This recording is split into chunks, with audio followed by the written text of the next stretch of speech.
Wala nang naisalbang gamit ang ilang residente ng Isla Puting Bato sa Tondo, Maynila matapos gumuho ang kanilang bahay sa gitna ng malakas na pag-uulan. Isang residente ang naitalang sugatan. May unang balita live si Bea Pinla. Bea. Ivan, good morning. Nandito ako ngayon sa Delpan Evacuation Center sa Maynila kung saan inilikas ang mahigit 20 pamilya kahapon matapos gumuho ng kanilang mga bahay sa Isla Puting Bato sa Tondo. Pilit pang sinasagip ng 2 lalaki ang bahay na ito matapos gumuho sa dagat sa kasagsagan ng malakas na ulan kahapon sa Isla Puting Bato sa Tondo, Maynila. Ang mga natangay na bahay lumulutang na sa dagat. Pinalikas ng lokal na pamahalaan ang mga apektadong residente.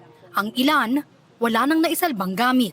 Sabi niya, mama, wala na ako nailigtas na gamit. Sabi niya gano'n, yung pang-eskwela ko wala na rin nahulog sa dagat. Siyempre natatakot na kami.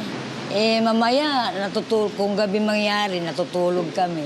O hindi mo alam, ganyan yung pag tuwing bagyo dyan, kaya high tide, nasira talaga mga bahay dyan sa lugar namin. Kwento ng mga residente, bagamat maulan na raw umaga pa lang kahapon, hindi nila inakalang bibigay ang mga bahay. Sanay na raw kasi sila na kapag may bagyo, binabayo ng malakas na hangin at ulan ang isla. Pero bandang hapon, isa-isa nang gumuho ang mga bahay at inanod ng dagat. Nung hapon na po, mga medyo 1:00, 2:00, bigla pong humabagat. Lumakay ang alon, kaya yung mga bahay namin, inangat ng bahay, tapos na-wash out po yung pinakadulo namin. Tapos yung daanan po namin, yung pinakaapakan po namin, nabagsak. May mga bahay po na talagang bumigay na po yung kanilang haligi. And then dahil dikit-dikit po yung mga bahay sa isla, so nagsunod-sunod po yung pagbagsak ng mga bahay na yun. Sa ngayon, 25 pamilya ang nananatili sa mga modular tents sa Delpan Evacuation Center.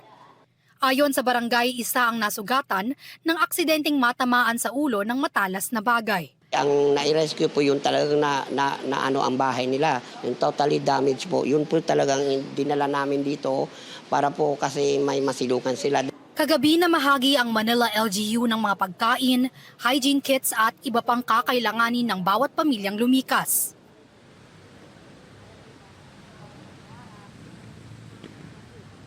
Ivan, ang ilan sa mga evacuee na nakausap natin, nananawagan na matulungan silang muling mapagawa yung kanilang mga nasirang bahay. Pero para sa iba naman, mas maigi raw kung marelocate na lang sila para maiwasan ng mangyari ito ulit.